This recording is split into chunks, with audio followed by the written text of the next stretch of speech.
Wait.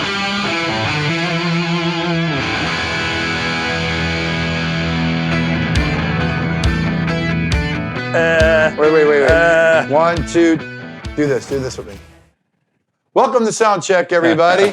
Welcome back to Soundcheck with Ridenour and Robinette. This is Keith Ridenour. I'm Jim Robinette. Howdy, We're folks. here with our producer and engineer, Jason Sedoway. Jason, say hello to our friends. Hello, everyone. And we're really, really stoked once again. I tell you, we always start by saying we're so excited. But the truth of the matter is, we kind of are. Because we have all these other things going on in our lives. You know, we won't go through them. This is fun. This is exciting. This is the part where we do get kind of excited about it and being together. Plus, we're old friends. And now we've been together now for a few months doing this. And things are going really good. The momentum's going really great. We want to, of course, do a shout out to our past podcast. So I think it was episode 10 that Steve Gordon was with us. Stevie boy. And what a great response we had with Steve. And great stories. That's what this podcast is about, Keith. Absolutely. You know, I mean, yes, we do have restaurant people in here. We have people in other businesses, but it focuses music. It's focused on the South Florida scene. And having Steve Gordon, man, his stories were just like... They were great. And the cool thing is, you know, when you think about all the guests we've had on, everybody's got a backstory that we never knew. I mean, we may know some bands they played with or songs they wrote or places they played at, but man, when you hear some of the backstories, it's great. You know what I think we should do on one episode is we should talk about us, is what you really haven't done. Like really going, I mean, yes, we did a little intro months ago, but talk about where you started, how the ball rolled, you know, what your experience were. You too. And as well as mine, because not that anybody would have an interest, but I think it would be kind of cool to share our experiences. That's one At least you and I will know about each other. Jason has something. You know what would be cool is if I interviewed you guys. Because you two know each other too well to interview each other. Wow. Well, that's a good idea. That's why he's our producer. Jason, I like it. Jason, what do you got over there? You got your headset on? I got my headset on. Okay, is there any chance you could come sit with us just for a minute, or is that out of the question? Let me see if I can extend these headphones. Work on that. Go ahead. Okay. Work on that while we... Jason's going to interview us someday. Yeah, someday. But I also want to have Jason on just so I could ask him a few questions. So anyway, here we are once again. Sound check. This is another big day. By the way, here we are in South Florida. It's a beautiful day. We've had amazing weather we need the last rain, 2-3 weeks. Hey, listen. We need rain. I'm a motorcycle guy. I like the sun shining. So things have been going really good. What else do we want to share? We want to share a few other things. Real quick. So I was called out by a friend of mine. I did his podcast, or you could say his weekly update, and a friend of mine that wants to help me get healthier. My health has been pretty amazing. I haven't been sick whatsoever. Matter of fact, I never got COVID. I never got sick. I haven't had a cold in years. I'm very, very, very fortunate. But overweight, not be able to do the things that I want to do. He's helping me out. I won't say his name, Mike Goodwin. He's helping me out get healthier. So he called me out. So I just started Monday. I'm going daily, 5 days a week. And I'm going to do some life-changing. I'm going to try to eat better, be healthier. I feel pretty good today. And I think that's one thing that we should implement maybe into our podcast is getting people who live a healthier lifestyle and can give some feedback on maybe their habits, eating habits, or exercise. Jason, could you join us for a minute? Well, I'm going to move the camera over here. Okay, go ahead and move the camera. Why don't you move the camera while we're still speaking? Can you do that? Yeah. Okay, we're going to do that. All right. And then let me ask you this. Yes. Everything's okay on your front? Everybody's good. We're working away. As you know, I'm trying to get our acoustic trio, happening called Broken Roads. It's an acoustic trio. Is that a plug? You said a plug? Kind of, you know, I mean, you're Jimmy Robinette. You plug every day. I didn't know. You know, Swamp Daddy got to get a little plug usually once in a people while. pay for the plug, but that's okay. Yeah. We'll let you write this one out. Okay, so... Yeah, everything's good, man. So tell us a little bit about it. So you got, people who don't know, you got Scott. Longtime friend Scott Avery has been doing an acoustic gig around town for probably, I don't know, 34 years at least. He's great, knows a million songs. Sold him his first guitar when he was 16. Oh my God. That's kind of crazy. Are you friggin' kidding me? That's how long we've known. I think I sold him a Univox Les Paul, I think. Out of what store? What store are you working at? Like MAE or No. Not MAE. There used to be a music store in Shoppers Haven in Pompano on Federal Highway. I don't remember the name of the that store. long you don't know the name of the store. It'll come to me. Scott, anyway, if you know, leave a comment. Scott will know. He's got a great memory. Yeah. But anyway, keep going. it's me, Scott, and my brother Randy, as you know, in Big Red, and we're doing an acoustic you actually trio. get along with your brother? Yeah, very well. Like, in other words, you guys could be. I know you've been in bands for forever, but do you actually like your brother, or you do? Because like I've had issues with my family, and I love all my family, but.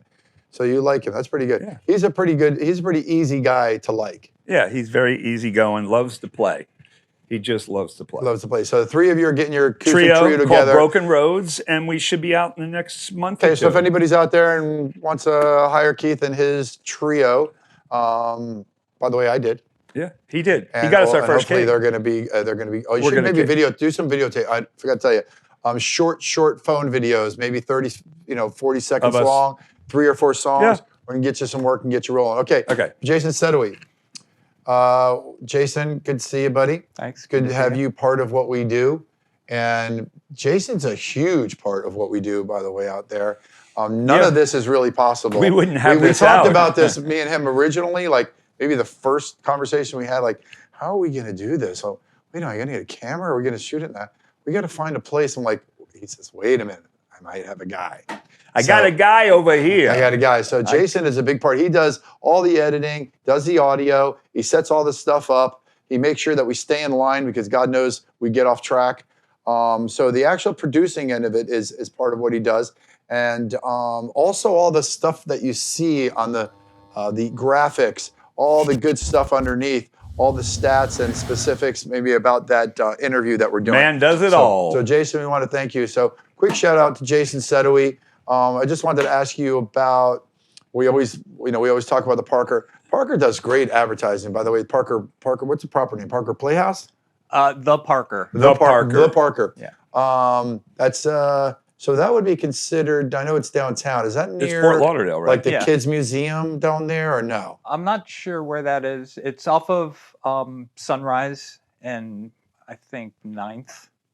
Sunrise. Yeah, down by the Broward Center, right? Yeah, not too far. Yeah. Is it near Federal? No, it's about a mile and a half past Federal. So it's right before Sunrise turns into Federal. You know where that happens? Oh, where the turn. I played that park all the time. What's the name of that park? I played Holiday Park. Holiday Park. Yeah. So that's where it is. Okay, so man, they got some great shows there, man. Yeah. They don't play games, man. Not the great tributes, but they got real bands there. So tell us just recently what you experienced there with Saxon. Saxon and who else? And just in the last 7 to 10 days. Well, last 7 to 10 days, things are starting to slow down because we're getting into off season. But this season, we've had like Glenn Hughes was there. Glenn Hughes. Was it his band, like the Glenn Hughes band? It was the Glenn Hughes. And so what did you do? A bunch of Deep Purple, Rainbow? Yeah, all that stuff. And how was that show? That was fantastic. It blew me away. Like I knew who he was, from Deep Purple, that kind of thing. Yeah. But never seen him perform. Amazing. The guy is still hitting those high notes like it's nothing. How were ticket sales? Decent? Sold out. Didn't he play with Blackwater Communion too? He is the lead singer. Yeah. Okay. With Jason Bonham and Joe Bonamassa.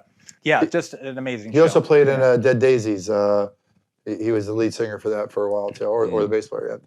So okay, so there's one. Another one that comes off the top of your head. Kingfish. You guys know who that is? Yeah. Kingfish? Yeah. Is that a jam band? Jazz blues guitarist. And then you did. What was your favorite show? Saxon Uriah Heep. I know Saxon. My God, Uriah Heep. Uriah Heep. Yeah, I'd never heard of them. I saw them like when I was like 12 or something. Did they do Easy Living? They did Easy Living. Yeah. He doesn't know that. He's too young for that. Well, I remember it from the show. Yeah. Well, the other night. One of the wasn't that soundtrack for a show?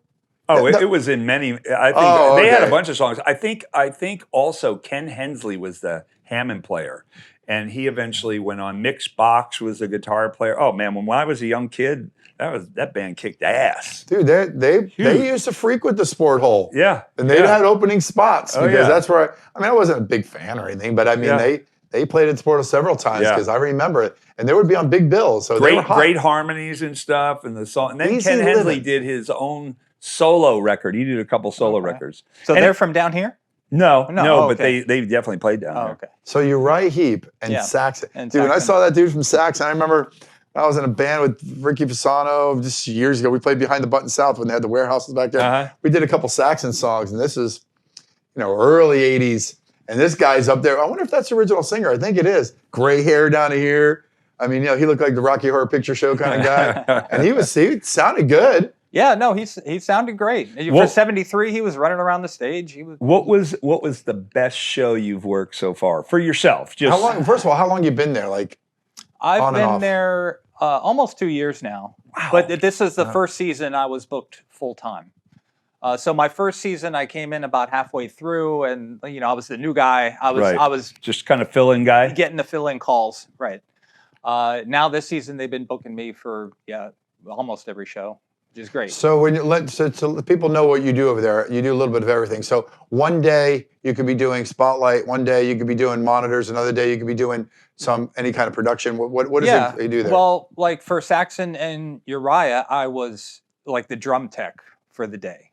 Wow. Well, they each had their own drum tech, but I was working with their drum tech. Like these guys don't come in and set up their own shit. Right. They've got techs on tour with them.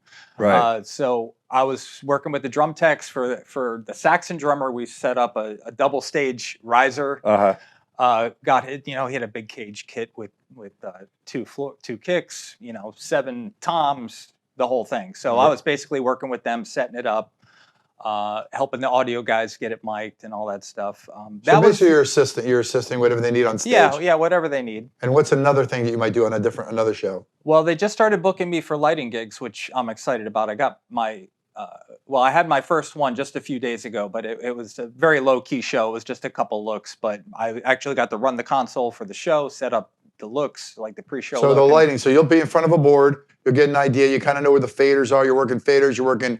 give me a little bit. Are they all LED? Everything's LED now? They have mostly LED, but some conventional. You don't have to actually program scenes, do you? No, I do. That's mostly what it is.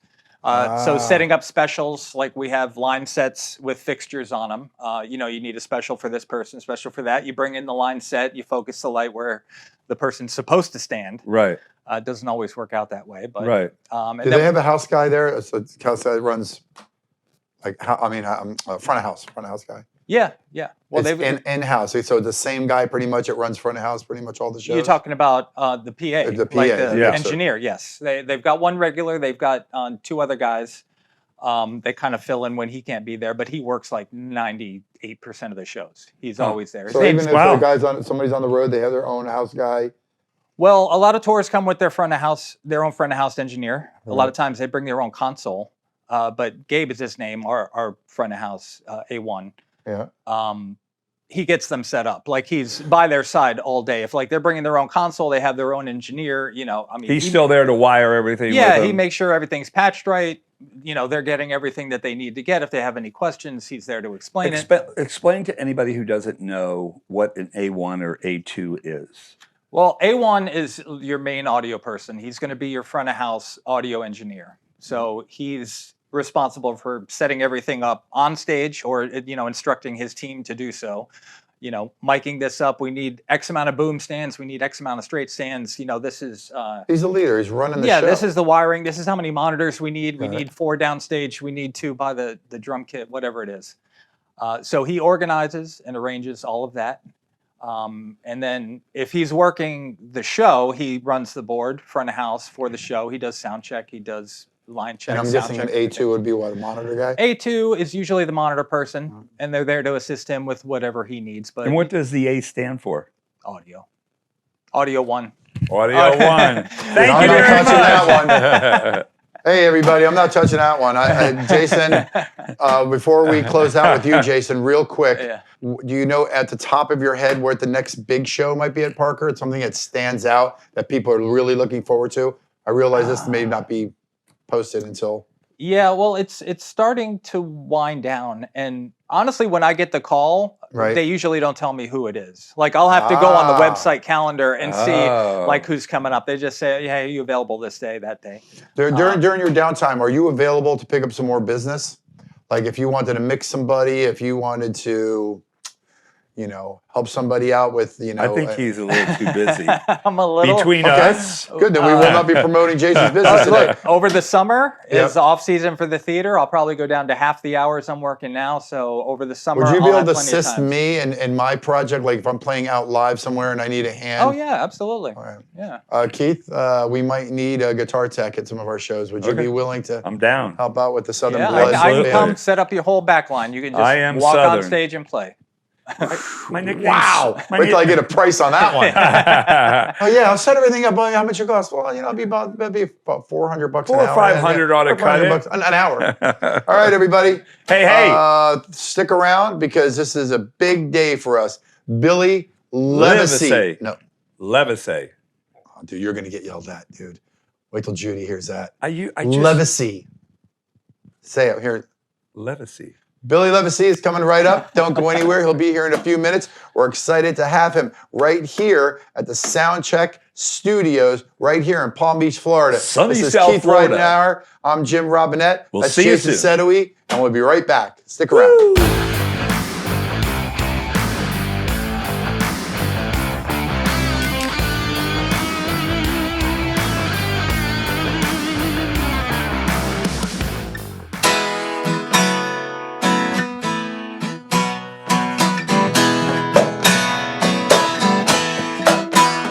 On the show today with Billy Livesay. Oh, yeah. Yeah, we got the show today with Billy Livesay. Billy Livesay. Well, he's the man. He's the man. He's the man. Yeah, he's the man. He's the man. He's the man. On the show today. TV's in tune at all. We're never in tune. Don't worry about it. Close enough. Far We're out. close enough. Close man. enough. What was the intro song that we did? Oh my God. Can you give me? Hey. Got. Hey. Okay. Got Billy Livesay on the show today. No, not show today. On May I got 8th. it May 8th. Well, go. 3 and hey, hey, hey, hey, hey, hey, hey, No, May 8th. hey. It doesn't start with no hey. It's May 8th. Oh, May 8th. Got Billy Livesay on the show that day. May 8th. May 8th. Got Billy Livesay on the show that day. May 8th. May 8th. Got Billy Livesay on the show today. May 8th. May 8th. Got Billy Livesay on the show today. May 8th. May 8th. Got Billy Livesay on the. Hey, whoa, dude! I got a groove. I know. I lost. I Anyway. carried away. What's happening, buddy? Okay, let me know when we're ready to go. Oh, we've been going. We've been Okay, going. good. Yeah. Welcome everybody. Yeah. Welcome to Soundcheck. Give me a little groove behind my intro. Welcome everybody to Soundcheck with Ridenour and Robinette. We are back once again. This is episode 11. So we were almost at the end of our first season, and we could not be any happier. Today is a big day. Why? Because it's Billy Livesay Day, or Livesay, as some would say. Billy Livesay. Perfect. Yes. Hey. We got Keith Ridenour, not Randy, Jim Robinette, Jason Sedowy, and Billy Livesay. Let's have a hand for Billy, everybody. Yay! Billy, thank Welcome, you for being buddy. here, buddy. We really appreciate My you pleasure. being here. My pleasure. Absolutely. Where, for the people out there that want to know, where did you come from today? Like, what area are you out of? Fort Lauderdale? Pembroke Margate? Pines. Pembroke Pines? Mm-hmm. Where at? Like, you're out west? I'm right between Flamingo and Palm. Okay, so you're out west there, because back in the day, when I was growing up, I think you go as far back as I do, there was dirt Oh, yeah. west Yeah, of that was- University, or maybe even 440, well, not 440. Yeah. That was just woods, right? It was, Yeah. I don't know, there was nothing. Of course, there was the one road to the Sportatorium, Right. but there was nothing back there. So you came from Pembroke Pines, so it was a good 45-minute, 50-minute ride to get here. Yeah, well, I left it my GPS was saying it was going to be 56 minutes. Right. And so I knew I had to stop and get gas. So I left like 20 to 12. Okay. I went to the gym, came home, hauled ass, took a shower, and then. Well, we appreciate you driving up, buddy. That's right. And we really appreciate you. Jimmy's got ham and sandwiches to send you. Oh, yeah. I got sandwiches. Got bacon. I had some nice bacon this morning. I got gummies. I got everything. So thanks for coming up. We really appreciate it. We're really excited. As soon as I let folks know that you were coming on the show, the feedback was pretty cool. People are asking questions. And we have our own because we've done our little bit of research that we normally do. We go back and look and see and remind ourselves, of course. We don't have to see because I've been watching you since probably the first time I saw you. Let's see, I might have did the Agora when I was underage, maybe about 80, 81, maybe 82. I can't remember. But the first time I saw you crushing when you were absolute on the top, I don't know if the top of your game or not, but when you guys owned it, might have been about 84, maybe 83, 84, when I first saw a badass lineup that you had, high energy. I don't know if it was with Blitz back then. No, that was before Blitz. It was before Blitz. Is that with Dave? That was Dave. It was with Dave. And man, and I mean, you did, I don't know how it worked, but the energy was crazy. You would come out with some just really cool, everything was real up tempo, no sleepers. I think you threw in some original music at that time, and that's when the button was at its heyday. You could play there on any one of those insane shifts where you do like 2112. 2112. Yeah, it was like, 2112. oh my God. 2112. For people like me, I mean, I was just getting going at 5 a.m, but it was crazy back then. And so for the folks out there, let's start from the beginning, because there are some folks that are going to be out there that don't know a little bit about your background, where you kind of got started, or let's even start where you're from originally. I don't even know if you're from this area or where you were born and where you. Yeah, well, I was born in D.C. Oh, no kidding. I was born in D.C., but I've been in South Florida my whole life. So you came here when you were a baby, pretty much like I did, like 5, 6 years old? No, more like 6 months, 3 months. No kidding. That's kind of about the age I was. Yeah. Oh, shit, I didn't even know that. No kidding. From New 3 Jersey. months, yeah, and Hialeah. So, but actually I You lived went all straight over. to Hialeah? Hialeah, yeah. Okay. So Hialeah, but I was raised by a single mother. Mm-hmm. I never knew my father. So I lived kind of all over Miami. I went to like 13 different schools. Wow. So, every grade was like, except for junior high school. Junior high school was 2 schools and high school was 1 school, which was Hialeah. Yeah. So I graduated they from did. It Hialeah. went from like 6 to 12 or 6th grade to 12 you're talking about? Yeah.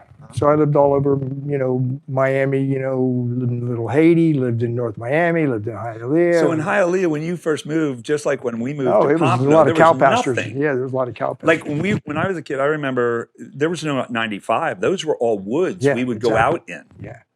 I mean, our street. Yeah, the Palmetto Expressway wasn't even dead. Right, It was a highway. It wasn't 836. God, are we old? Yeah, Yeah. I remember 95 was dirt. I remember going to the Keys in the family station wagon. US that had 1 the seat. all the way. It's just all that. It took like 5 hours to get to Marathon or Key Largo, rather. Key Largo, yeah. Yeah, we used to go down there and go on the road. Yeah, well, I used to do that with my mom and dad would go every weekend. Would go to the Keys because my stepfather, who was a dick. Am I allowed to say that? Oh, you can say anything you want. Okay. We embrace that. Yeah. F-bombs, whatever. He's dead now, so I don't have to worry about No, he's a dick. He's a dick. it. He's a dick. Yeah. But no, they would, him and my mom, and they would go down to the Keys and go fishing all the time. Mm-hmm. So Miami. Miami, How pretty long much. were you in Miami or Kendall? I mean, Hialeah. Hialeah, my whole life. So you. Yeah. So my mother married my stepfather when I was about 9. And then we still just moved around everywhere. And then, and then I ran away from home about 16. And then, come back.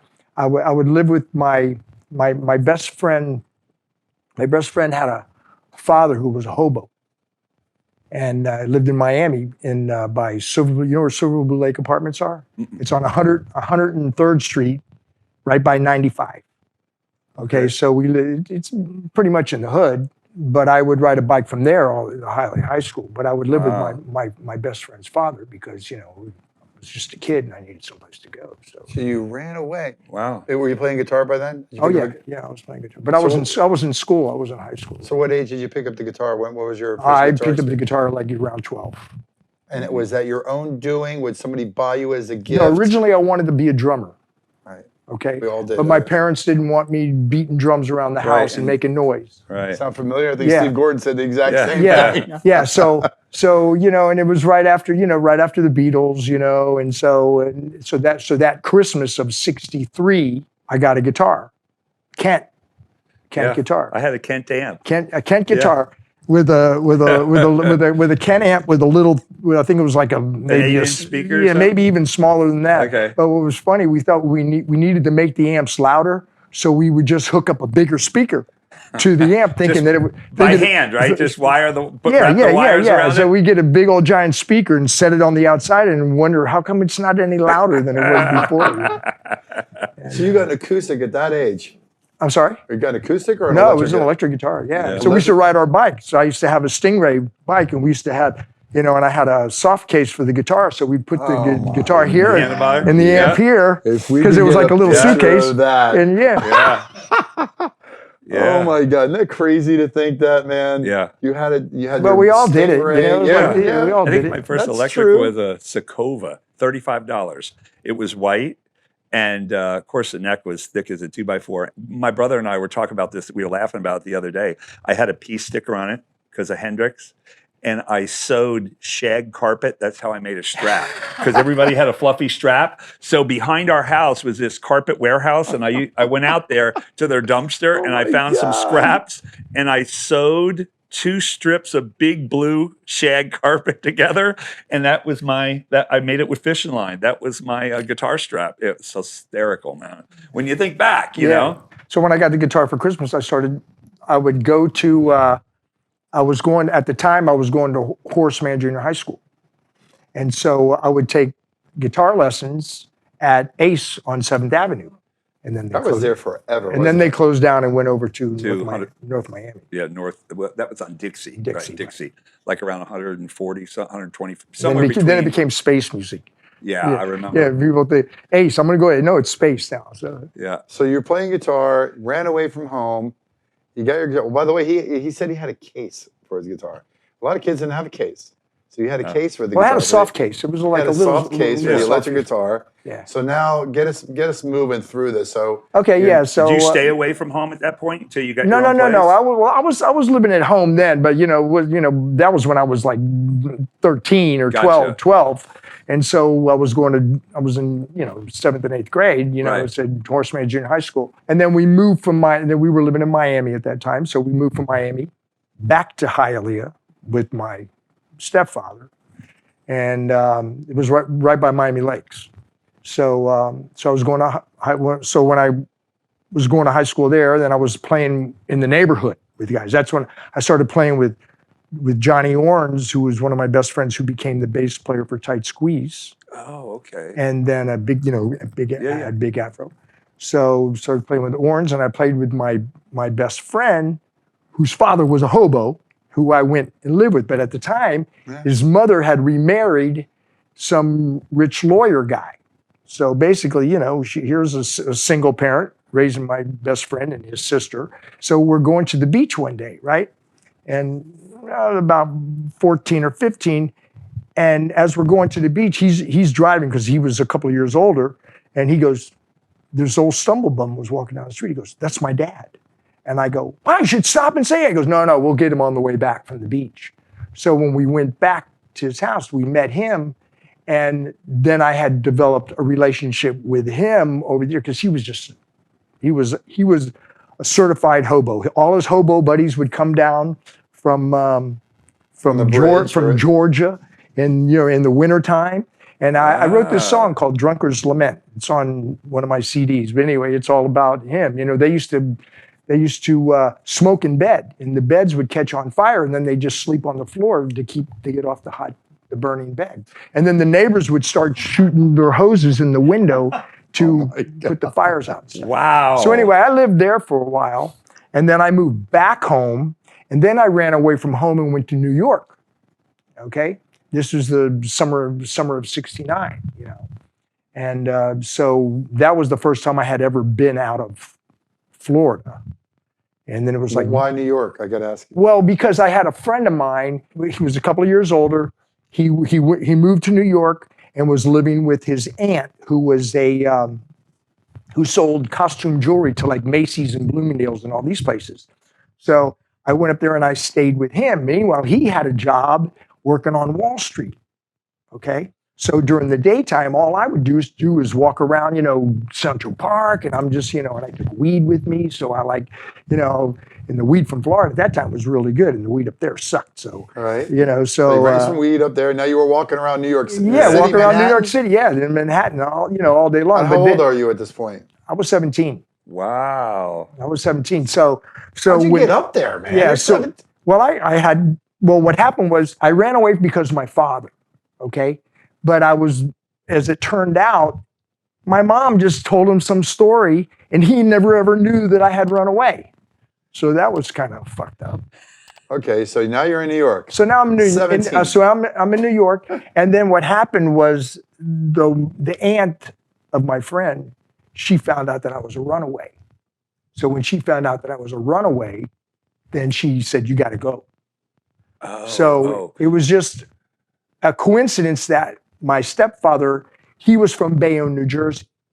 He had 2 daughters that he abandoned, and they lived in Jersey City, okay? So I called them up on the phone, and they came over and got me, okay? So they came over and got me, so I stayed with them for a couple of days, and then I met my stepfather's mother, who took a liking to me, and they took me to the Catskill Mountains. So I went to the Catskills for a couple of days, came back, and called my grandmother and said, "I need money to come home." So she sent, back then airfare was $50. Right. Wow. So she sent me airfare to come home. So I came home, and when I came home, they never ever knew that I was gone. So you went up there on this trip for a week or two. Yeah, took my guitar with me. Took my guitar with me, sit all day long and just play guitar. And you met family members that you would have never seen. Yeah, exactly. Yeah. And I have a relationship with them today, you know. Wow. I mean, you know, so which is kind of cool. So you came home. And now what? Now what happens? Yeah, so I came home, and then, you know, over time, you know, I mean, this was in the summer, so I go back to high school. My parents are in the Keys. I get busted for possession of pot. So I'm at Steve Gordon's house, right? So I'm at Steve Gordon's house, and he has, for his wife's birthday party.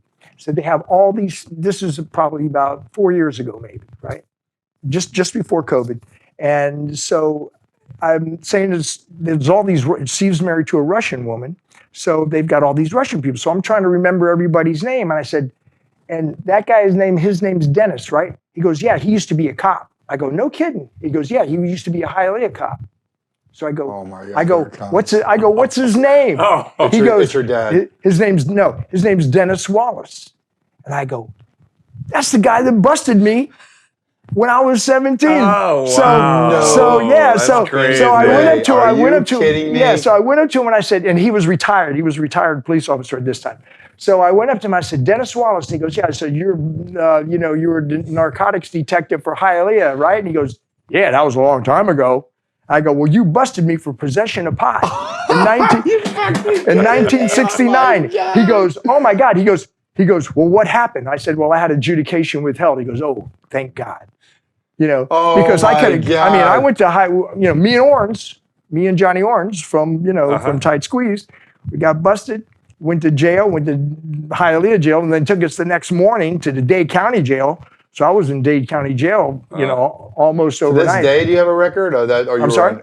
To this day? No. Well, it's adjudication withheld, so that's a different kind of thing. So I wasn't convicted of it. Yeah. How crazy is that? What's the chances you're at? I'm going to say you jumped way too ahead of the game, but I see where you went. Let's talk about your first actual band where you're sitting in a room, a garage, in a living room. Yeah, well, I was in a band. I was in a band with Johnny Orange, my friend. His name's Wayne Teagle, whose father.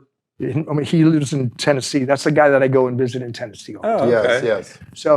So me and him and a couple other guys in the neighborhood, guys we went to high school with, we had a band. We used to play, like Sparks Park and play all the parks, the teen clubs and stuff like that. Played the Place. I don't know if you remember any of those I remember days. that Because place. back in those days, I mean, in the late 60s, there was there was the Image, there was the Experience, there was the Place, and then There's a place called Code One. Code One was in Fort Lauderdale, and then there was Code One, Code One 2. Early 70s or mid 70s? No, this was in the 60s. Okay. This is in the 60s. Yeah. So I was playing with them, and then I was in high school at the same time, and then bands break up, and things happen. I got married. Okay, I married my high school sweetheart, and then Orns, who he was in a band. Oh, now I'm getting way ahead, too far ahead now. That's okay. I'll slow you Okay, down. I'm Just keep going. yeah. I'm pretty good with this. So anyway, so during all these high school years and stuff, Right. and when I was in 9th grade, and I'm playing at this Halloween dance at school with these guys, all right? None of them play anymore. And Harry Casey, I went to high school with Harry Casey. Casey and the Sunshine Band, yeah. So he was also at this particular, talent show that we were doing. So afterwards, we go and me and the guys in my band, and hey, so-and-so's our friend Patty, her parents are gone. Let's go over her house. So anyway, that particular night, I got permission to spend the night at this guy's house. So I was able to stay out all night, right? Right. So I'm 13, right? So we go to this girl's house, right? So me and the two other guys, and we're just, you know how it is when you're 13, nothing's really happening, but you think it's happening, Right. and so I asked her, I said, so it's about the talent show ended probably about maybe 10:30 because it's school. And so we go to their house, and about 12 o'clock, I said, hey, listen, you got anything to drink here or whatever? She goes, yeah, go out behind the bar, and there's some Cokes behind the bar. So I go behind the bar, and there's a guy sleeping on the floor, right? He's behind the bar. This is at a house. This is at a house, house in Hialeah. So I go and back to her, and I go, hey, there's a guy. I had already been in this house. We had been there for like a couple of hours. Uh-huh. So I said, there's a guy sleeping on the floor behind the bar. She goes, what? I go, yeah. So we go behind the bar. It's Dave Petratus. So that's how I met Dave Petratus. That did not just happen. Yeah. You did not meet Dave passed out That's what I at meant. this house at 13, 14 years old. Yeah. Yeah. But see, Dave was a couple of years older. So tell our watchers who Dave is. Well, we'll get to that. We'll get to that. We'll get to that. Okay, go ahead. So Dave is sleeping on the floor. So she wakes him up. Hey, Dave. Now Dave is just newly moved from New York City. Okay, you would have. He's like the hood version of Frankie Avalon. Right. Okay, he's got slick back hair, greasy hair. He's got pointed, funny-looking shoes with heels and real straight-legged pants. And he's your typical. I mean, he's directly Fonzarelli. Right. And then so she gets him up. We meet him, and shoot the shit or whatever. So it's about 2 o'clock in the morning, 2 or 3 in the morning. Parents come home. Okay, so we book out the back door. So we book out the back door, and we're walking the streets until daylight. And we part ways back then there was a food fair supermarket, and they used to put the pastries out in front of the supermarkets for their morning deliveries, right? They wouldn't put them inside, they'd put them outside, Right. and we would sit there and eat pastries in the morning. Or we would go surfing, and we'd go to food fair and get the pastries and book, right? Unbelievable. So anyway, when the sun came up, parted ways with Dave, and we went our merry way. Now, over the years, as I was playing in my little bands here and there, so my girlfriend became my first wife. I'm about 16, and she says, "Do you know?" I was looking for a drummer, and she goes, "Do you know Dave Petratus?" I go, "Yeah." She goes, "He plays drums." I go, "Yeah, but he really sucks." Because, about 6 or 7 months previous to that, I got invited to jam with him and some other guy. And they couldn't play at all, right? So neither could I, but I thought I could, So so she says, so later on, I said, no, he sucks. She goes, no, he's pretty good. And I said, well, no, I don't know. So I said, well, where does he live now? She goes, he lives in Miami. And as it turns out, he was living right down the street from my hobo friend that I was living with. So I got on my bike, rode over to where he was living, and he had and he quit school like 10th grade. So he had an air conditioning company called Long Hair Air Conditioning. Yeah, really long hair. So, you know. This is great. So he goes, and so I go to his house. I go, hey, man, I got some weed. You want to get started? Yeah, man, how you doing? So I go in, and apparently what he had been doing, he had been woodshedding, like in his room, just a drum kit, headphones, and playing all these songs, right? He got really good. So he goes, yeah. I go, man, you got to get in the band. And he goes, yeah, I know. I says, listen, I got these friends that have this band, Johnny Orns and Steve Park, you know, Steve, okay, Johnny Orns. Where is Steve Park? We'll get to that. Okay. I didn't see Johnny Orns, Steve Park, couple of other guys. I said, listen, these guys, and Dave had never played in a band before, so he has no clue about playing in a band. So I get him in this band. The band was, they were called Macbeth.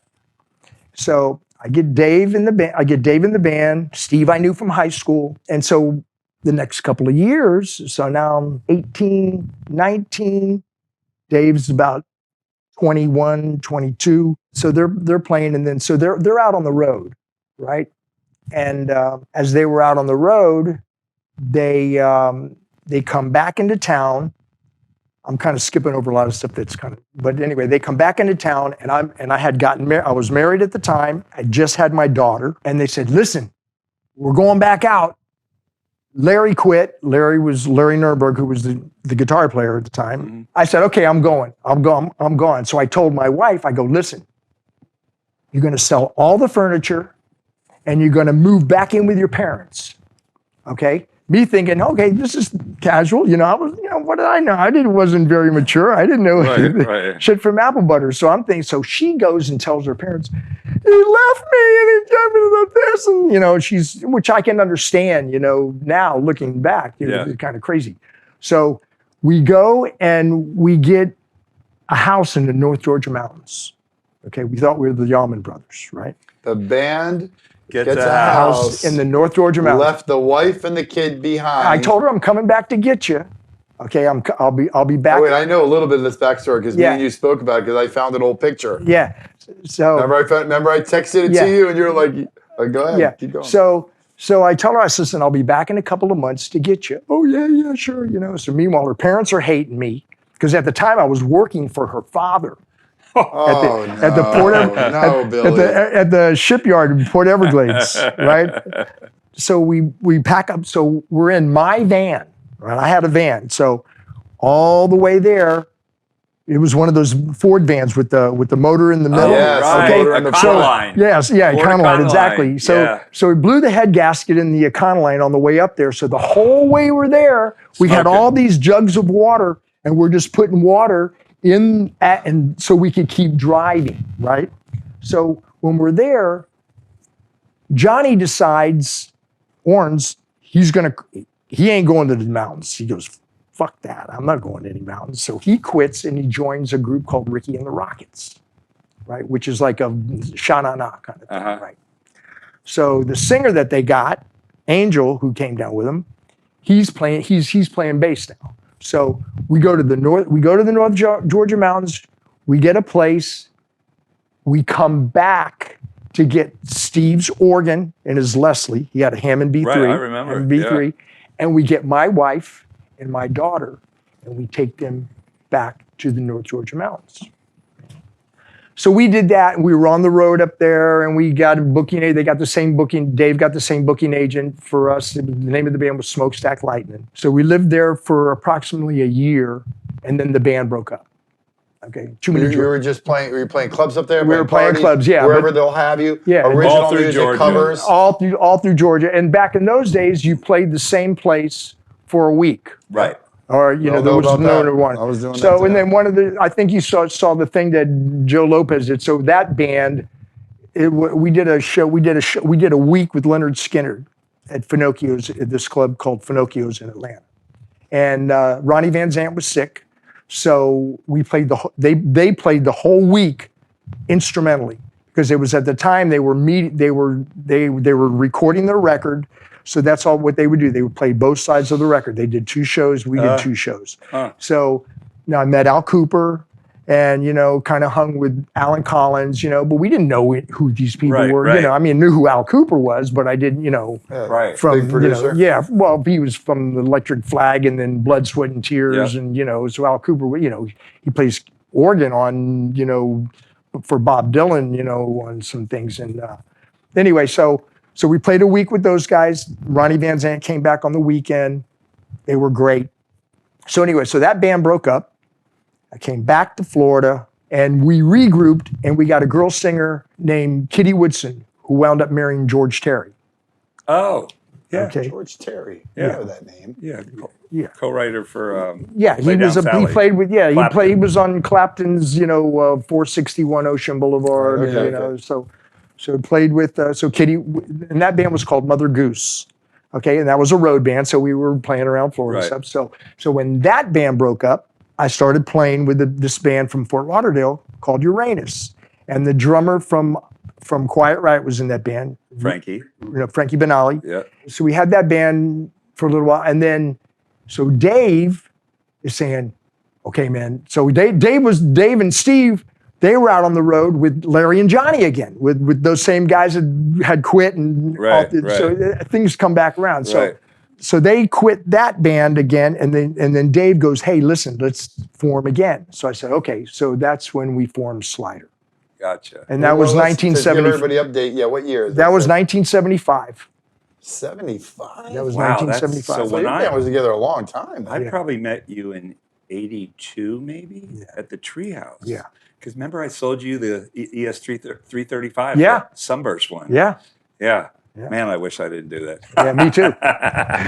75. Yeah, so that was in 75. So what lineup? What is that lineup? So that lineup, the now? original lineup was me and Dave, Steve Park, and we had a bass player from Gainesville named Ronnie Hacker. He was actually the guy that came with the Slider name, who had the name Slider. Got it. Right? And then we got a house in Miami. Actually, my friend's father, who was the hobo, he moved into this little house in the back, and we lived in the big house in the front. So we lived there. The band lives there. Yeah. Where's the wife and the kid? Well, Is that another story? Well, for no. another Well, what happened was podcast? when we were living in the North Georgia mountains, we lived there for a year. During that year, the wife and the kid, I shipped them back to Florida because I just couldn't deal with it You anymore. shipped them like they were cargo. Yeah. I never had to Isn't do it Well, it's funny probably how- all coming back Yeah, to you. it's all Like, coming back to you. no, wait Yeah. a second. Yeah. Like, So maybe I shouldn't say this when. yeah. So anyway, so we formed Slider, and we got a girl singer. Really? Yeah, we got a girl singer, and we went to the Keys for the whole summer and played at this place called the Overseas Lounge. I don't know if you're familiar with it or not. It's still there. It's quite nasty. And they had a, band house on the side. So we lived in this band house. They always had band all, houses. all 5 of us lived in Always. this band house. Meanwhile, we kept the house in Miami so that we'd have a place to come back to, right? And then so after the summer, we called the agent up that we had worked with years previously and said, listen, we want to come that way up to Atlanta, because that's where the agent was booked out of Atlanta. And so we dumped the girl. And so we worked our way. He booked us up to Atlanta, like Gainesville and the little Tallahassee. towns This is in Georgia and Slider stuff. touring now Slider, yeah. with no female. No female. You're right? fronting the band. No, I'm not. No, I was just the guitar player, singer. Steve Park was the singer. Steve Park was the lead singer, played organ also. Yeah. So we get up there and we showcase for the booking agent, but this is with Donnie Hacker, the guy from Gainesville. The bass player from Gainesville. So we're on stage. Now this is late 75. We're on stage, and we did a lot of drugs in those days. We did a lot of drinking. Went to jail a lot. one night we're playing this. There was a club in Atlanta called the Stone Pony. Okay, it didn't have no affiliation with the Stone Pony in New Jersey. So we're playing this club, and back those days it was 5 sets a night. So we played like six nights a week, 5 sets a night, right? So it was late. Something happened which I didn't see, and Dave calls the bass player over and leans over his drums and calls him over. And when he leaned over, Dave punches him in the face, right? So there's a big fight on stage. The band is fighting. The drummer's fighting with the bass player. Exactly, yeah. So good stuff. And meanwhile, it's pretty embarrassing. So we're trying to keep the audience from knowing what's going on. So needless to say, the bass player quits. All right. So he goes, "I'll play the rest of the gigs with you guys, but then that's it." And he was a drunk too, so that was just kind of just Everybody's hammered, everybody's drunk. You guys are a mess. Yeah. 5 sets a night. You're in hell. You guys are children still. Yeah, exactly. 20s. Yeah, exactly. So I get on the. We're playing this club in Athens, Georgia. Right. It was New Year's, so it was dead. There was because Athens is a college town. Yeah. Nobody's there. It was very depressing. And we had this road guy with us, the guy that actually had the PA and stuff. So I get on the phone because when I was in the band Uranus with Frankie Benali and this other guy, we had done a show with this band called Flight, who became Z Cars. Okay. So Flight was the guys in Z Cars, except George was the bass player. Okay. So that's how I met George and it turns out that George lived in Miami, close to where I was living with the hobo. All right. So I one day rode my bike over to George's house. That's so funny that you got another bass player. I rode bass player. Well, I rode my bike over to George's house and he go, "Hey, how you doing?" And so we just started shooting the shit, whatever. But so when we're in Athens at the end, who do we know that we can get to play bass? I know one guy. I called George up on the phone. I go, "Man," "we're doing great."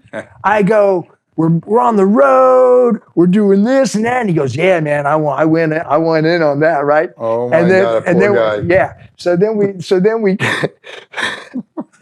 guy. So then we called this other. So at the same time, the road guy we had with us, he goes, "Man, I don't want any part of this. This is too much drama for me. So I don't want any part of this." So he leaves, and so who are we going to get? Well, the guy that we got was Ronnie McGraw. I don't know if you remember Ronnie McGraw or not. Yeah, from he worked for Freewheel for a while. Yeah. So we had Ronnie McGraw. So Ronnie has a truck. He's got a PA. He gets George, so he comes up with George to Atlanta, and we're all in the Days Inn. We're all piled into this Days Inn, right? So in the Days Inn. He comes up with this other road guy, this guy we knew from Hialeah, this guy Frank Casera. So they come up to Atlanta, we're rehearsing, and as we're rehearsing, Frank decides he's going to leave. He didn't go to the rehearsal studio with us, so he decides he's going to leave the door open of the hotel and just come right back. Well, your shit got robbed, I'm guessing. So we got all our money stolen. So the booking agent books us in this club in Birmingham, Alabama. So he said, this happened like on a Thursday. He goes, "Well, I just had a falling out. I can put you in this club in Birmingham," right? So it was spring break. There's no school. So it's totally dead. So we're hauling ass. Okay, we're in the truck. Meanwhile, between this, George makes a quick trip back to Miami. And he has a Vega. He has a car. So we don't have to ride in the back of the truck anymore. So now we're riding in the car. And these two guys, the crew guys, are in the truck. So it's me, George, Dave, Steve Park in the car. And we're on our way with the truck following us to Birmingham, Alabama, right? So back in those days, I think it's I-20 that runs straight through Atlanta, wasn't completed into Alabama, right? So we have to get off, and we get to this little town, Heflin, Alabama, and we had just smoked like we didn't smoke. We smoked the roach, we had it. So and we have no money, so we're looking for a place to eat, right? So we're going to get 7-Eleven and have lunch meat in bread, and that way everybody can have a sandwich. Right. So Dave's driving. So Dave goes 7-Eleven and just whips the car over and pulls it in. Meanwhile, the truck keeps going. Right? There's no phones back in these days, right? There's no, nothing. So we get back on the road. As we get back on the road, we get pulled by the Heflin Police Department, right? The Heflin Police Department, they're like Barney Fife cops, right? They're saying, you guys had drugs in your car and you saw us behind you and you got scared and whipped it into the parking lot, and that's why your driving was erratic. And it was like, what are you talking about? So it wasn't anything like that. But anyway, needless to say, they take us to jail. They strip search us. How many of you? 4 of you? Me, Steve Park, Dave. And the truck keeps going. The truck is going. Sure. But the truck has no idea where they're going. I got you. They only know they're going to Birmingham. Well, they should have saw when you pulled over. But they didn't know. But yeah, you would have thought. But they were caught up in traffic, so they had to go. And by the time they would have come back, we would have already been gone anyway, right? So we go to jail. They search the car. They find vitamins and stuff. So meanwhile, we're late getting to the gig in Birmingham. So anyway, long story short, they let us go. We get it to the next extension to I-20 that was completed in that portion of Alabama. And as soon as we get on, the car blows up, right? The car blows up. We get on the side of the road. All of a sudden, there goes the crew in the truck. So we're standing out there waving. Who would have thought it? Crew goes by in the truck. They see us. They pull over. We grab all our shit. We throw it in the back of the truck. We go to Birmingham, right? Meanwhile, your car's on the side of the road. Exactly. So we get to Birmingham, and we arrive to the club late. Okay, we got a start time of like 8:30 or something like that. So it's like 7:30 or some kind of shit. So we quick and set up PA and lights, and we're playing. The club is totally dead. So needless to say, now Dave has a tendency to drink a lot, right? Even when he's playing back in those days, he was drinking a lot. But when he drinks, and plus he's a hood from New York and grew up in the pool halls, he shoots pool. Well, the more he drinks, the better he shoots, right? So we're packing up all the gear, right? After your gig? After the gig. And he hustles up the money. And he's doing business with the club owner, right? So being that it's a college, we're downtown Birmingham, right? On a Saturday night. And so he gets the club owner to play pool with him, right? So he's getting drunk. The club owner's buying him shots. They're drinking tequila. Club owner probably thinks I'm going to whip his ass because he was drunk. Yeah, so he's getting drunk shit. Meanwhile, Dave starts mouthing off to the guy, right? Telling him how shitty he shoots pool and he can whip his ass. Then he tells him, he goes, I tell you what. He goes, I'll play you for your club, and if I lose, you can have all our band gear, right? So this is coming to a good ending, I'm hoping. So we're finally done packing up the gear. So it's like it's like 1 o'clock, 2 o'clock in the morning, downtown Birmingham, Alabama, like Sunday morning, kind of, sort of, Saturday night, Sunday morning. We're parked on the street, and so, but we're still kind of trickling little bits and pieces of the equipment out, right? So Dave beats the club owner, says, all right, my club, get the fuck out, to the club owner. The club owner loses his mind, right?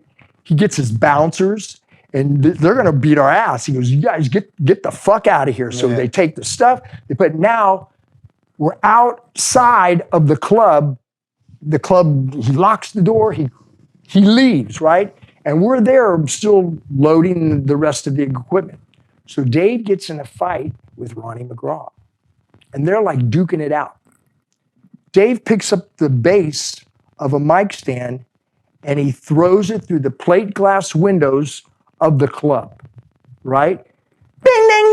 ding, all these fucking lights are going off and shit. And somehow the bass, the mic stand didn't go inside the club. Okay, so that's how we got off the hook there, because it didn't. If it would have been inside the club, it would have been all over for us. So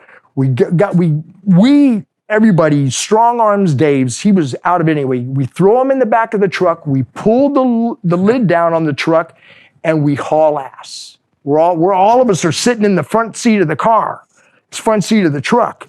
Waiting for the cops to pull you over. Yeah, I mean, Dave's in the back. I mean, we booked. So now it's Sunday, basically Sunday morning. So we're being, what the fuck are we gonna do? So I have a credit card, okay? So I tell Steve and Ronnie, I go pull into this motel right here. And we're in Birmingham. I go in, I get a hotel room. Now, a couple of the guys, Ronnie and I think and the other road guy, Dave's still in the back of the truck, right?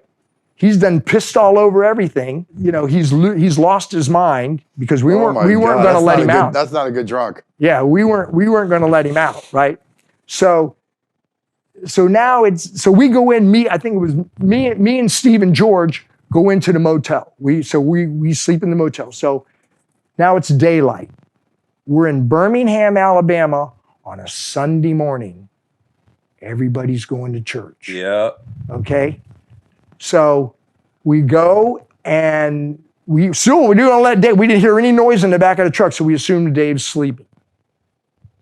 So we get in the truck.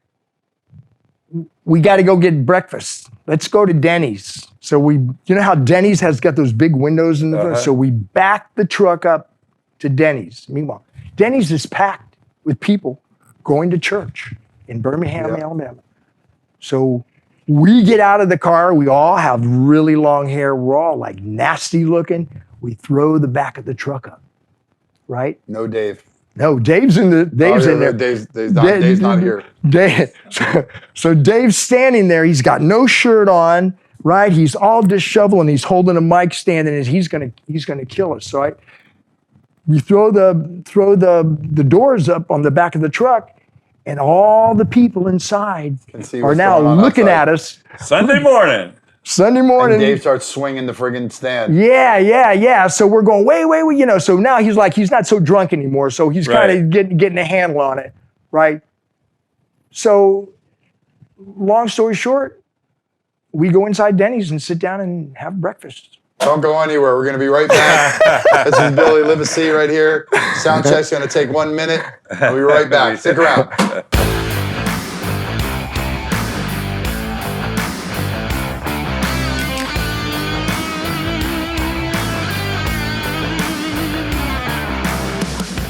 So, welcome back, everybody, to Sound Check with Ridenour and Robinette. Keith Ridenour, Jim Robinette, Jason Sedowy, and we're here back again here with our friend Billy Livesay.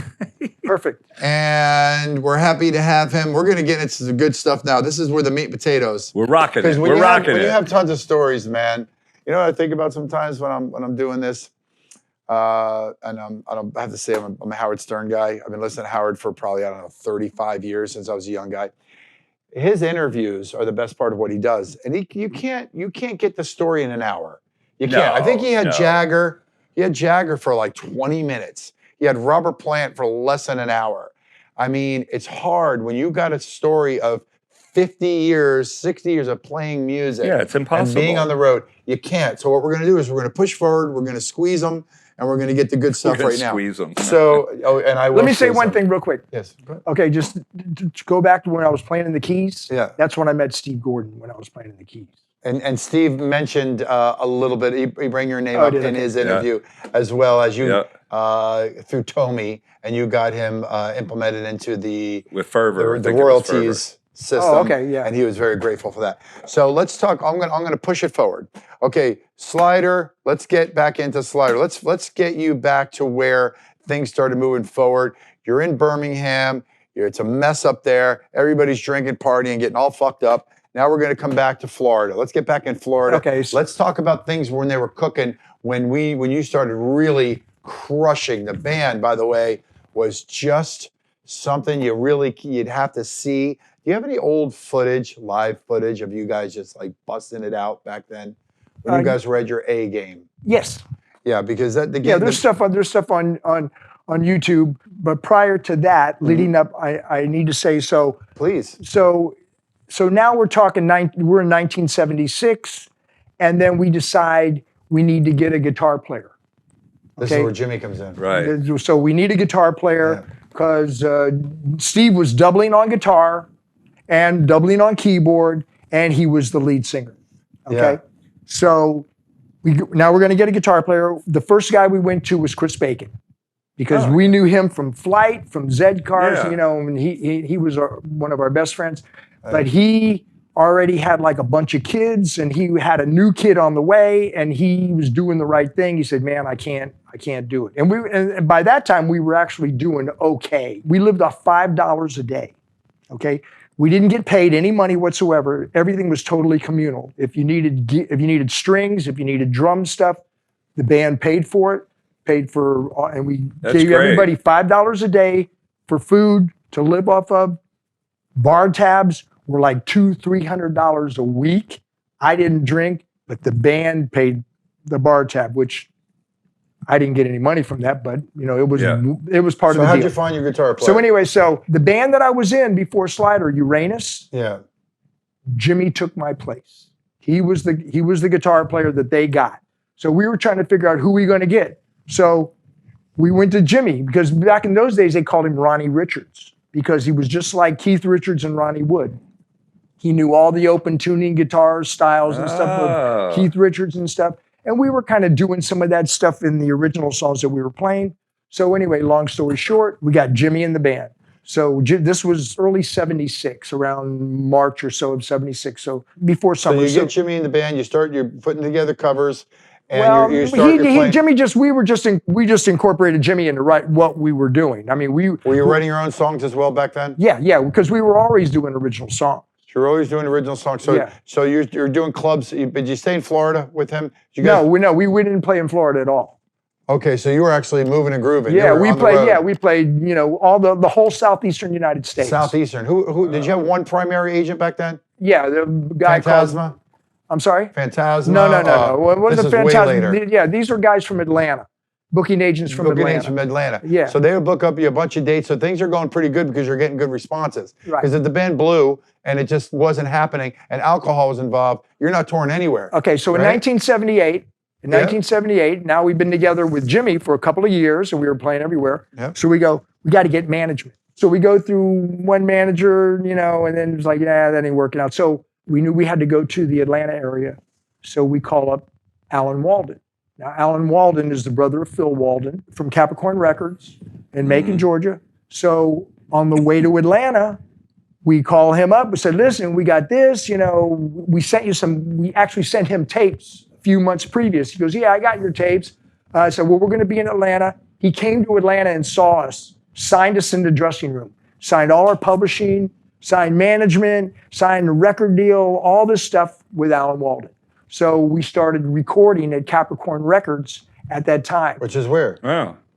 Oh, not the record company. What studio would you Capricorn. Where's that at? In Macon, Georgia. The place no where the Allman Brothers recorded. Yeah. Marshall Tucker, you know, Cowboy. Chuck Leavell's playing keyboards on our... So Slider goes in there. Slider goes in there. With this gentleman behind you, backing you, behind you. Alan Walden. How long did you go in there? He was the manager for the Outlaws, Leonard Skinner. I know the name. Okay, yeah. So he's in you'll see the documentary of Leonard Skinner. Yes. He's in that documentary. Yeah. And so you record your first record. Is it an EP or is it a full album? No, what we did was we had recorded some stuff in Hialeah at a little 8-track studio. So what we did was he pressed our demos from there, and we released a record in Puerto Rico. Okay? So we released a record in Puerto Rico. We go to Puerto Rico and we play behind the Henry Paul band. Oh, we did a show. We did a show with Henry Paul, and so the record's doing really good. So now we're record. I mean, we had like 60, 70 original songs that we're recording at Capricorn. Okay, but they never really put out a record because he's trying to get us a record deal using his contacts that he's got with the Outlaws and Leonard Skinner. And at the time, Steve Park was the singer. Well, Alan Walden goes, I don't want him to be the singer anymore. I want you to be the singer. Talking about me. I wasn't a lead singer. But because of what he did, I became a lead singer. But that caused dissension in the band, you know? So, which happens all the time. And being that we were still doing a lot of drugs and we were drinking a lot, you know, it just didn't sit well. So Steve left the band. So when Steve left the band, then we were back to a 4-piece again. But now we're 4-piece without the keyboard. Me, Jimmy, Dave, and George. That's a badass band right there. Yeah. So that's when we started playing. Then we came back to Florida and we started playing the Agora and we started playing Dennis's place and playing the Treehouse. This is late 70s. Early 80s. 81, Yeah. and, you know, right. And and So that lineup pretty much stayed intact for how many years? That lineup stayed intact until Maybe 5-6 years. until 85. Okay. So that's a long time you guys were together. Yeah. That's a lot of Yeah, gigs. but a lot of incarnations too. Didn't of Steve going come through. back at one point? No, Steve never came back. Okay. So Steve went on actually to play with Cats on Holiday and did some other things like Well, that. let me ask you this. I got to cut you off here. Let's say 85. So how many, are you still with the label? No. No. How many records? Did you just do the one record We did the one record. that got released in Puerto Rico? Yeah. And did it ever get released here? Do you Not have a really. copy of it? Not really. Yes, I do. Can you send us a picture of that? Or anything that you can? Yeah, of course. Because I'd like to see it so we can show the folks. Okay. So here it is, 85. Is Dave still in the band? Not in yet. 85? No, not in 85. Okay, so That's right. So okay, so here we go. Yeah, Dave's so out now. So now 1983. Just before 1983, Right. because nothing is now happening with the management company, they drop us. Okay, so we are no longer with Alan Walden anymore. So now we're like, what do we do now? So, well, MTV. Let's do a video for MTV. So we did a video for MTV. We went back when they were doing the basement tapes. Yes. We won the basement tapes. Yes. What was the name of the song? What was the name of the song? Dance with me. Dance with me. Right. So we had this guy that was that his father had this mega church. So he was a video guy. So he said, you know, I'll use my equipment. We'll do this video. Video won a segment of the MTV basement tapes. We didn't win the overall thing, but it created notoriety. Listen, your name was mentioned on a huge TV show. Yeah, exactly. Yeah. So now we're doing more shows. So we're going back to Puerto Rico. We're playing with Cyndi Lauper in Puerto Rico. And it's like, so we come back to the United States. We're playing. We did MTV. We're moving right along. Everything's happening. So now we need the management. Who are we going to get? Okay, so we got the management from the Romantics, Spider Entertainment, right? Yeah. So we started opening shows for the Romantics. They were bringing in the record labels to showcase for the record labels. And then Jimi Marinos quits the band. Jimi Marinos is Who replaced him? Oh, the drummer. Jimi Marinos is the drummer for the Romantics, right? Now, Jimi Marinos is Greek.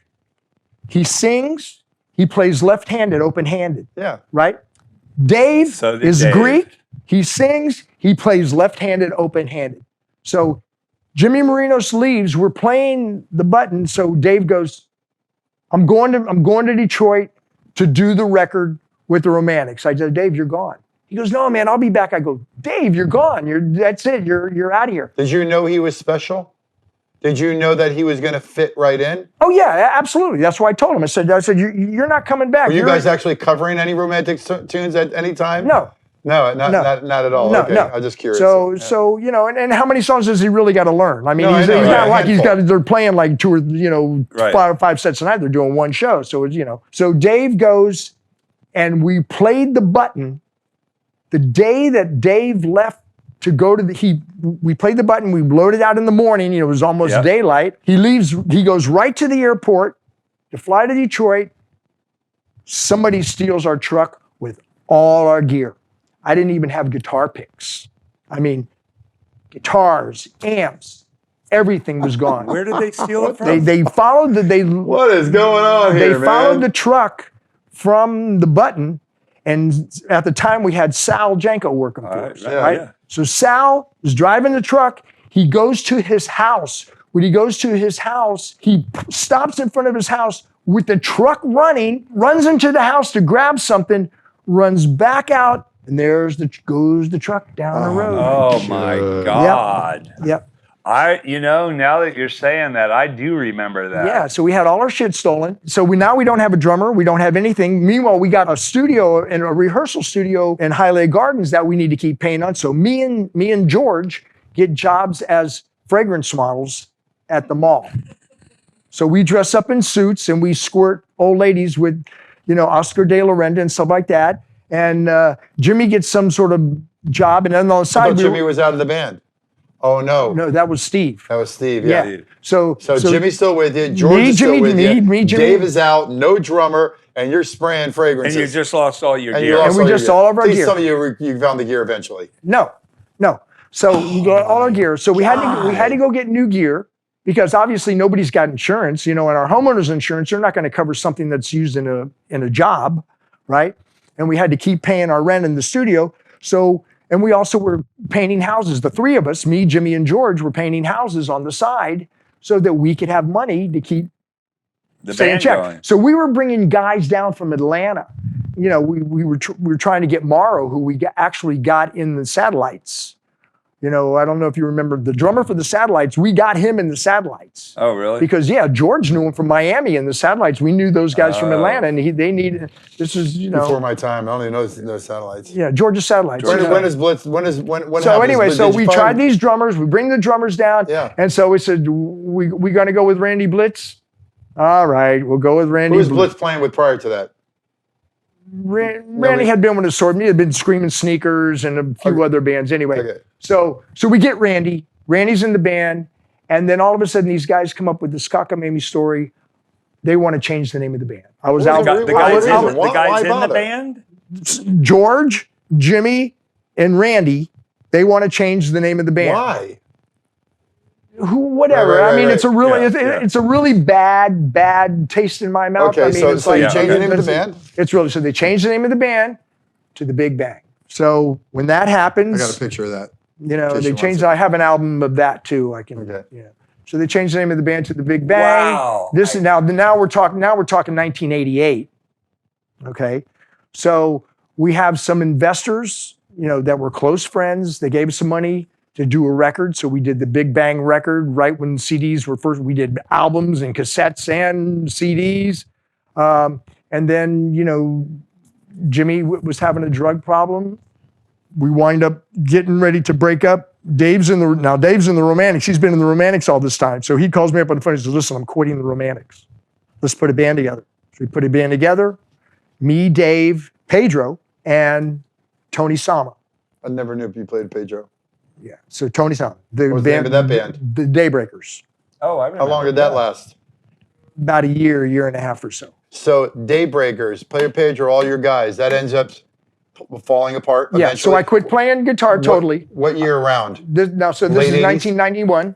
You put the guitar down. I put the guitar down. Now, are you married, remarried? No, I'm married. Yeah, I got married in 82. Second marriage? Yeah, second marriage. Okay, so, and of course you're still with her today. Yeah. And so we're in the early 90s now. You decided to put the guitar down. Right. What is the next project? Is it with Clarence?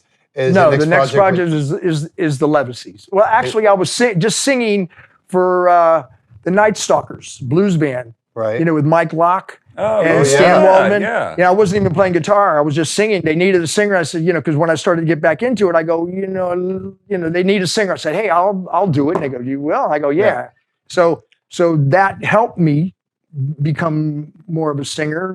Right. Yeah. So I had the Daybreakers, and all I was doing was writing.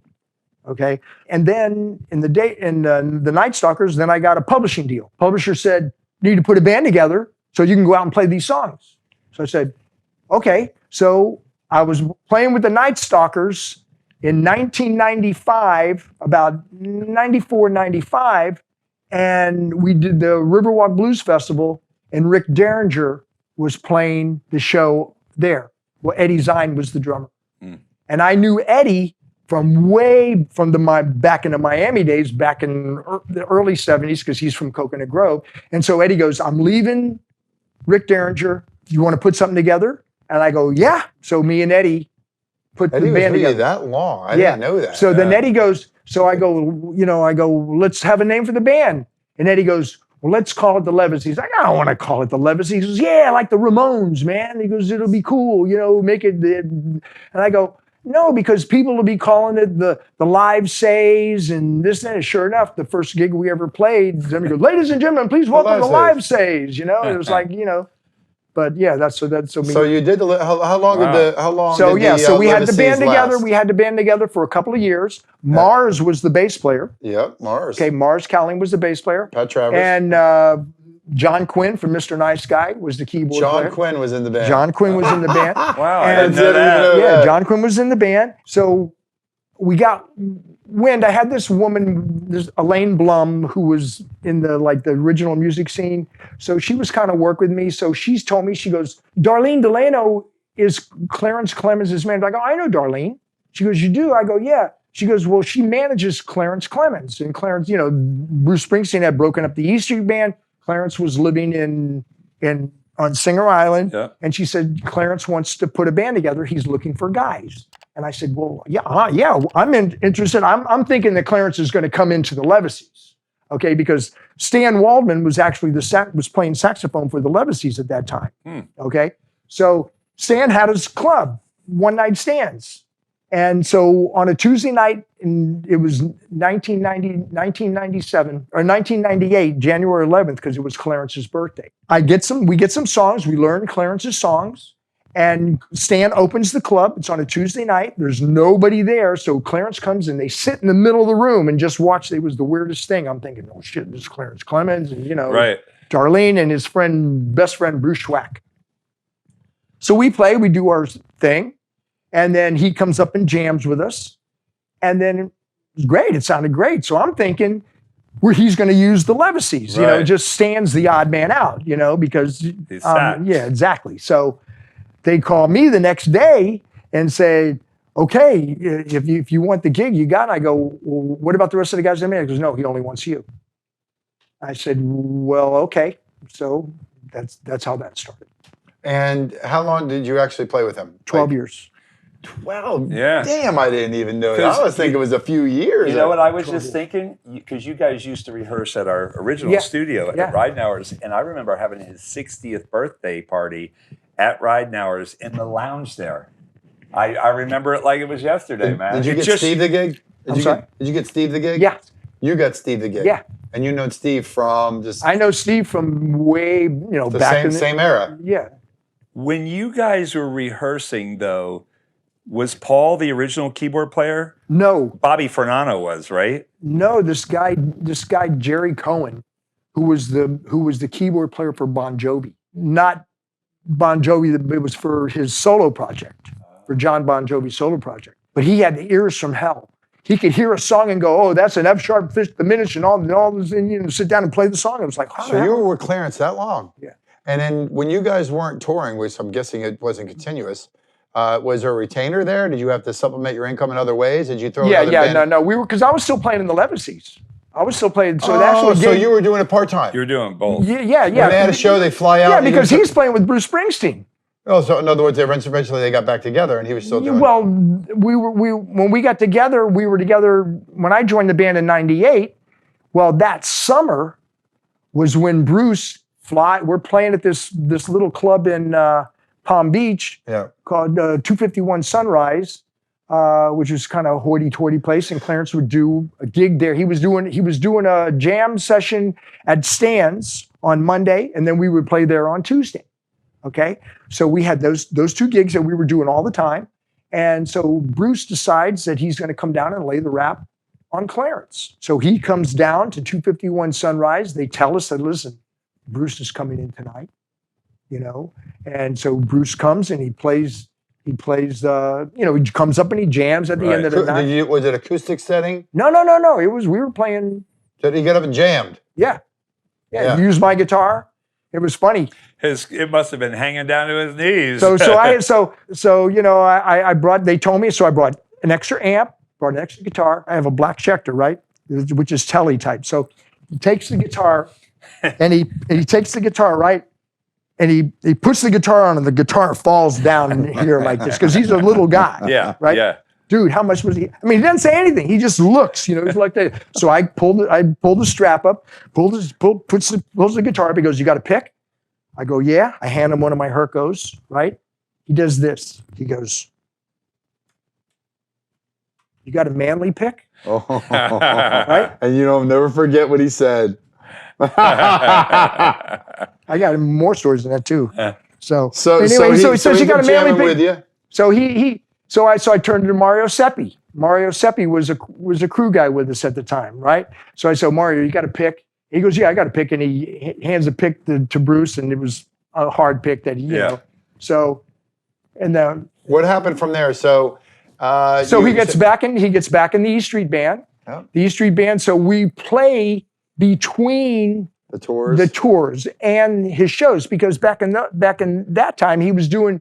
I mean, I guess even now, I mean, he would go to, for instance, like the Meadowlands and do 15 days at the Meadowlands, right? A residency at the Meadowlands. Right. And we would play, for instance, like we would go to play in New York, or if we would play in Detroit, or we would play wherever he had an opening. Oh, you play in the hall. Okay. Oh, and so then he set these agreements up with these different clubs down here, like in Palm Beach, like the Monkey Club and some of those other places that like, hey, you let these guys play here all the time, and when I come into town, I will come up, I will play, and you will make, That's really smart. So he had an agreement with it. Really smart. So I'm guessing we went to Europe, we went everywhere. So it was everywhere. Yeah. Because I used to follow you back then too. So see where just you were real quick, so in the band, it was you, Steve Argy, Paul Pettit, Keith Cronin, Randy Fishenfeld, right, and who else?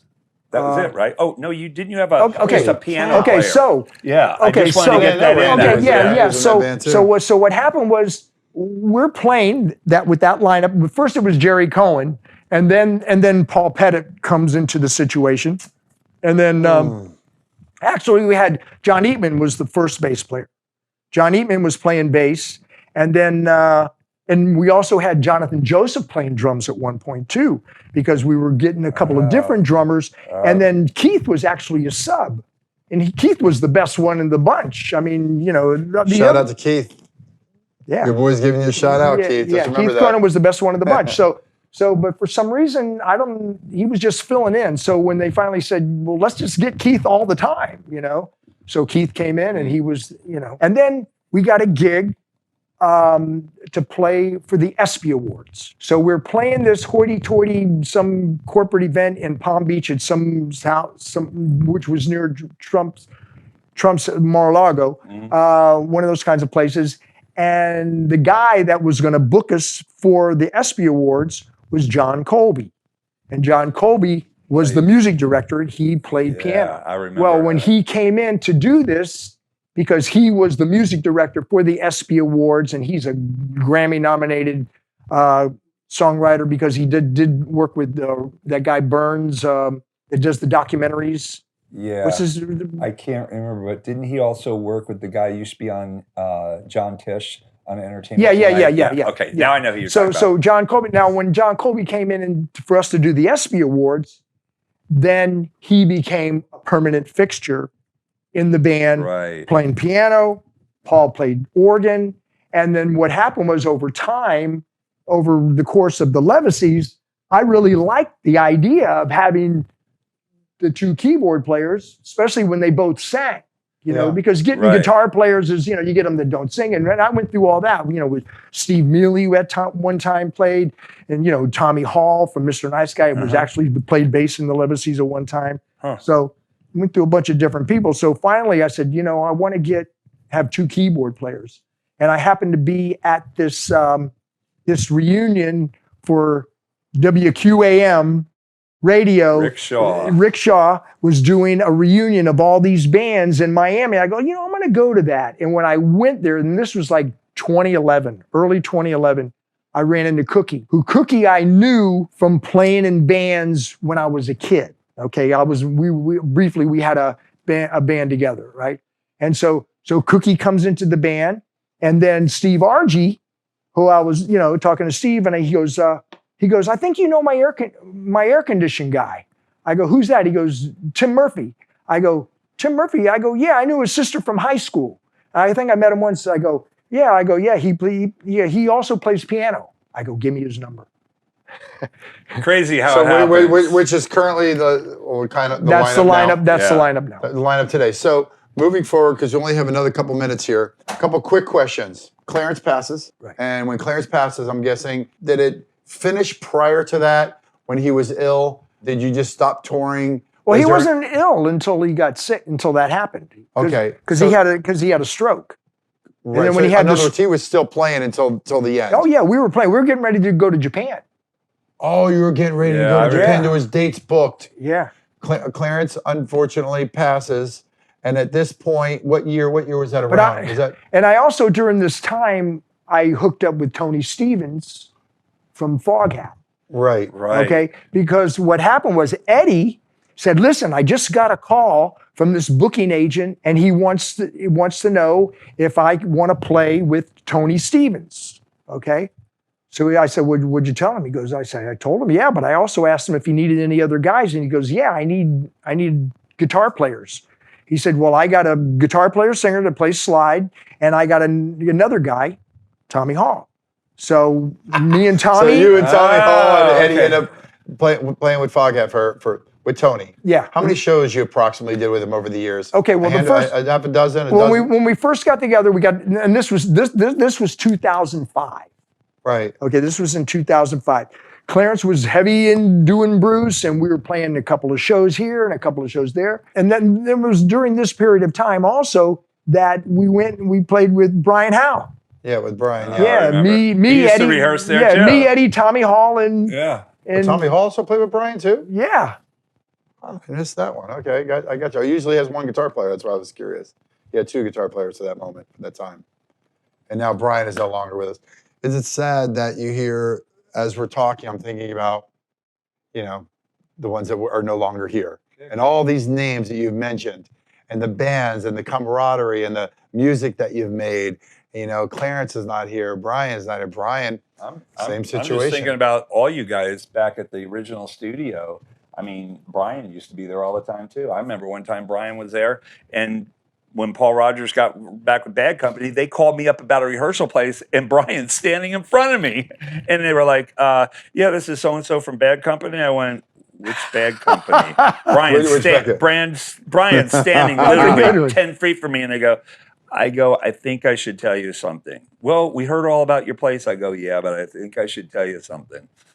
And Brian kind of knew what it was, I guess, from what I had said. He walked away. I said, Brian Howe's here rehearsing. He goes, thank you. Hung up. Anyway, I was just, as you're telling a story. Yeah. No, I'm thinking about everybody back at the original studio, all the different people and everybody that used to come there. It was crazy. Just crazy. Yeah, you rehearsed there. Everybody rehearsed there. Yeah. There wasn't too many Ridenour studios around, really. It wasn't other really. Well, I mean, there was the competition was thin. There was Musicians Exchange and there was Livewire.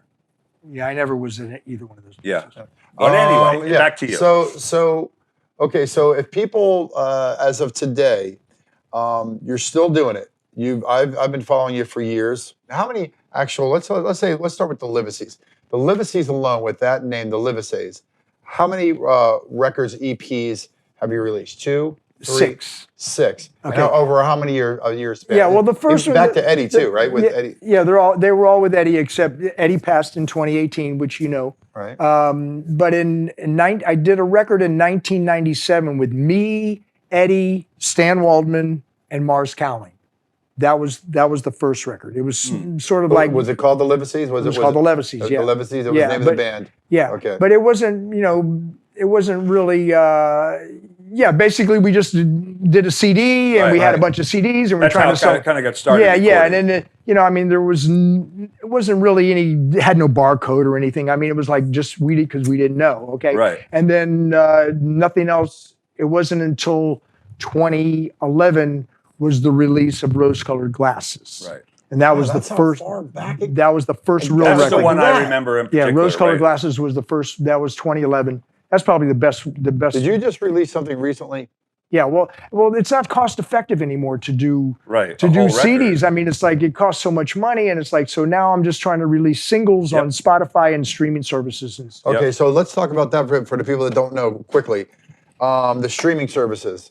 Let's go. You've been Spotify. You've had iTunes. quite a few songs on either a movie, a commercial, little snippets that you've had. That's one of the businesses that you got into years ago. And how does that work? You have a publicist or someone who sells or finds placement for those songs? No. Well, I had my original deal. I sent songs out to everybody. You know, there was a couple of tip sheets. I think there was Tunesmith and a Song Finder, a couple of things. And, you know, I was just sending all kinds of stuff out to people. And my first one was a company called Transition Music, which is still today. And so they placed a couple of songs. And so from there, I just started diving deeper into it to see who else I could, you know, send some stuff to. And that's what I just did over the years. We just kept sending songs to people and hopefully, you know, it's like winning the lotto, you know. I mean, it's like trying to get somebody to and then I joined Taxi, which is, you know, a service, is an A&R service, you know. But now I've realized that that there's a way to cut out the middleman. Taxi's a middleman. Taxis are like a double middleman because they A&R for a music libraries and stuff. So then then the music library calls you, and then you got to sign. Even though Taxi doesn't take any of you got to pay a fee, but then when you get a placement from a music supervisor, they may get $20,000 to place a song, but they're not giving you $20,000. They're taking at least 25%. Yeah, they're taking your part of your publishing in some instances, and so now I'm learning how to target music supervisors specifically, because music supervisors have a budget and they don't take your money, or they don't claim any of your publishing or your songwriters or anything. They have a budget. They can offer you X amount of dollars to place your song in a movie. They take a chunk of that. It's over. Yeah. They just pay you. They just pay you that money. They can't get a Beatles song for that with the money that they're going to pay an independent artist. So they pay you. They have a budget. So they get their money from the motion picture company or the television people. You know, their money that they have allotted goes to who they're going to place the song with. And if someone was to want to hear, what was your biggest placement? What was the biggest where you had a snippet of a song or a song played on either a movie or a commercial or any type of thing that someone would have heard not knowing? Probably the biggest one. Probably a movie called The Promised Land with Matt Damon. Nice. I had a song in that one. Where did they play it? In the movie or at the end? No, it was right in the middle of the movie. It was because it's funny because when they place these songs, usually you don't ever hear them. It's like, is that it? Right. It's way in the back. It's way in the background. Okay, so in this particular, I'll go to the movie theater. I'm watching the movie. They walk into this store, and there's the song. I mean, it's playing. It's like me and my wife look at each other and go, yeah, it's about time. Yeah. You know, you can actually hear them playing the song. It was great. Yeah. And then my name came up in the credits. The first name in the credits. And the name of the movie again? The Promised Land. The Promised Land. With Matt Damon. Want to throw that up there. If someone wants to hear the Livesays, where would you be playing next? Are there any dates that are booked currently, and where would your next date be? Please, the DOB Parkinson's benefit this Sunday. Yeah, we're not going to be posting this particular. This will not be edited until May 8th. Unfortunately, we're pushing it forward. What about in May? Do you have the Livesays? I'm at Gillespie's on May 3rd. On May 3rd. What about moving forward after that? I'm at this little restaurant by my house called Bogart's. Yes, we love Bogart's. Which is speaking of May 11th. The Queen. If I don't say anything, the Queen will definitely be screaming at me. Okay, so ask Billy who talked him into doing covers so he could play paying gigs and not just original shows, which paid shit. Blah blah blah blah blah. That was Judy Blum. Okay. And who came up with the Asbury Park tribute idea? That was Judy Blum. Okay. But the budget for tributes, we won't get into all that. Judy Blum is my partner in business. I don't think I've ever mentioned her name here on the show. just because I'm not sure if I'm supposed to or not, or she okayed that. I don't know if I run it through her publicist or her management company. Anyway, she's my partner in business, and she's a big, huge supporter of yours. She helps you get out there and helps you with some of the management stuff that maybe you don't want to tolerate and deal with. Is that correct? Yes, absolutely. And you love her? Yes, absolutely. Okay, and I love her too. So I love her. The queen has heard it. So in May at Bogart's, if they wanted to come see you, what was there a website or your Facebook page? You can go to the Livesaysmusic.com, BillyLivesay.com. Okay. We're on all the streaming services, Spotify, iTunes, Amazon, all that stuff. Okay, great. Can you grab that guitar real quick, Billy? And just give me a little something in background. What a day. I mean, literally, we could have stayed here. Give me something. Give me a, little bit of... Let Billy do it. I'll follow him. I'm going to let him gather in. So we've been here now at the Soundcheck Studios for about, I don't know, 4 hours. And the last 2 hours has sure been interesting. Why? Because we just heard from Billy Livesay and the stories, starting from the beginning, and we got kind of to the end. Well, it's not the end, is it? Because we're still here, and we're still kicking. That goes along with all three of us, including Jason Sedoway. We can't tell you how much we really appreciate all of you tuning in to listen to the stories, because that's what we're about. We're about the South Florida music community. And that's why we're here. Soundcheck, once again, with Ridenour, Robinette, Jason, and our guest today, who is Billy Livesay. So, I just want to thank all of you. And make sure that you hit the subscribe button. For everybody that hits the subscribe button, you will get $1 million sent to your home. So make sure you hit on that button. Once again, thank you so much, and I appreciate it. We look forward to posting this. This will be broadcast on May 8th. How about that? I like it. May 8th, baby. So make sure you tune in. Share it with your friends, by the way. Right on Facebook or Instagram. Feel free to share the link. Anybody wants to advertise on this show? Absolutely not. Just kidding. Reach out to us. Robinette Studios. I like that, sounds better. You guys have a great day, and thanks for tuning in.